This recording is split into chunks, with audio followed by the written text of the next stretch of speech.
Author of the New York Times bestseller on freedom of the press. As you know, I call him the Great One. He hosts Life, Liberty, and Levin, the #1 show, 8 p.m. Sunday night, right here on the Fox News Channel, also a syndicated radio host. And this Sunday, he has a very special guest, me, for the full hour. Great One. There's a lot of seriousness here, because when we really get to the heart of this, this is your wheelhouse. This is about the Constitution. Our framers and founders never imagined this. Well, let's take a look at this. First of all, let's look at the committee chairman and the speaker. You have Pelosi, Schiff, and Nadler. What do they have in common? A lot of things. They talk about the rule of law. They come from sanctuary cities that nullify federal law, and they support that. They obstruct ICE and law enforcement.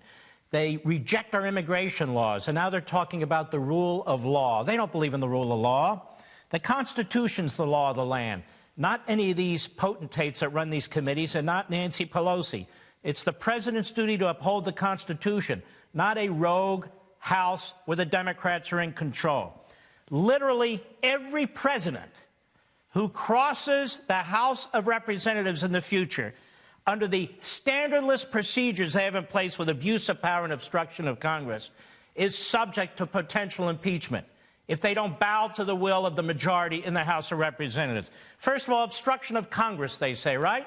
Has the Senate done anything yet? So how's it obstruction of Congress? It's obstruction of a rogue faction of radical Democrats in the House of Representatives. Once they won the majority, they immediately ran for impeachment.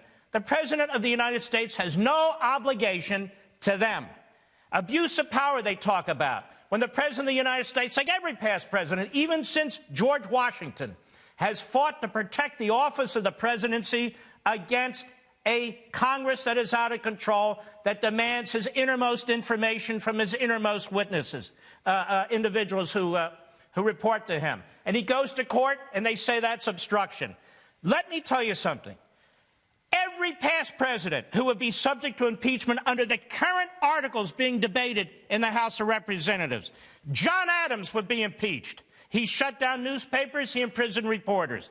Abraham Lincoln would be impeached. He shut down 300 newspapers, he imprisoned reporters. Thomas Jefferson would be impeached.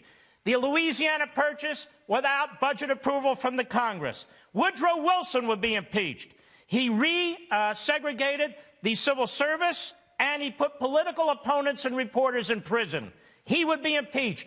The great FDR would be impeached. Internment of Japanese Americans, Italian Americans, German Americans, took their property, took their homes, used the Internal Revenue Service against the Philadelphia Inquirer owner, against the Gannett owner, used the IRS against his political opponents like Huey Long.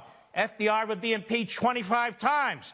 John Kennedy would be impeached, used the IRS and the FBI against his political opponents, leaked information against them. Lyndon Johnson would be impeached, used the IRS, the FBI, and the CIA to tap into his political opponents and into civil rights leaders, and by the way, became a multimillionaire while he was a senator. We'd have a lot of impeachment going on under these bogus rules that this rogue House Democrat leadership has put in place.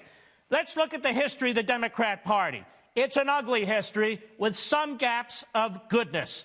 The party of slavery, the party of segregation, the party of Jim Crow.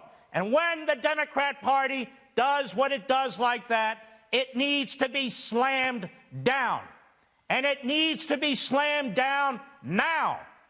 The next Democrat president of the United States must be impeached. Not to get even, not because we're at their low level, because the Republicans can't live under one constitution when the Democrats live under another constitution. And it's the only way we're going to stop them. One party can't be allowed to abuse the Constitution, yet wave it around, while the other party sits there and takes it.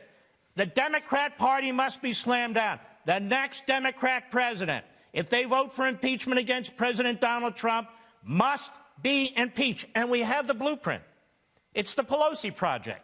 She even said today, we've been at this for 22 months, for 2 years. What do you mean we're being fast here? We have the plan. Endless unconstitutional subpoenas. No resort to judicial review. No due process. Accusers are protected from scrutiny. Phone calls of foreign leaders must be released. The president's closest advisors must testify. Tax returns, business records, bank records, business associates, all subject to congressional access, and demand the appointment of a special counsel. That's the Pelosi project. It must become the Republican project when there is a Democrat president. One other thing. Look at this damn thing. This is 500 pages. This is the Mueller report. It took him 500 pages to say the President of the United States is an innocent man who didn't commit any crimes. 500 pages, 2.5 years, $40 million. That's that. Now we have another one that's 500 pages long. Look at this.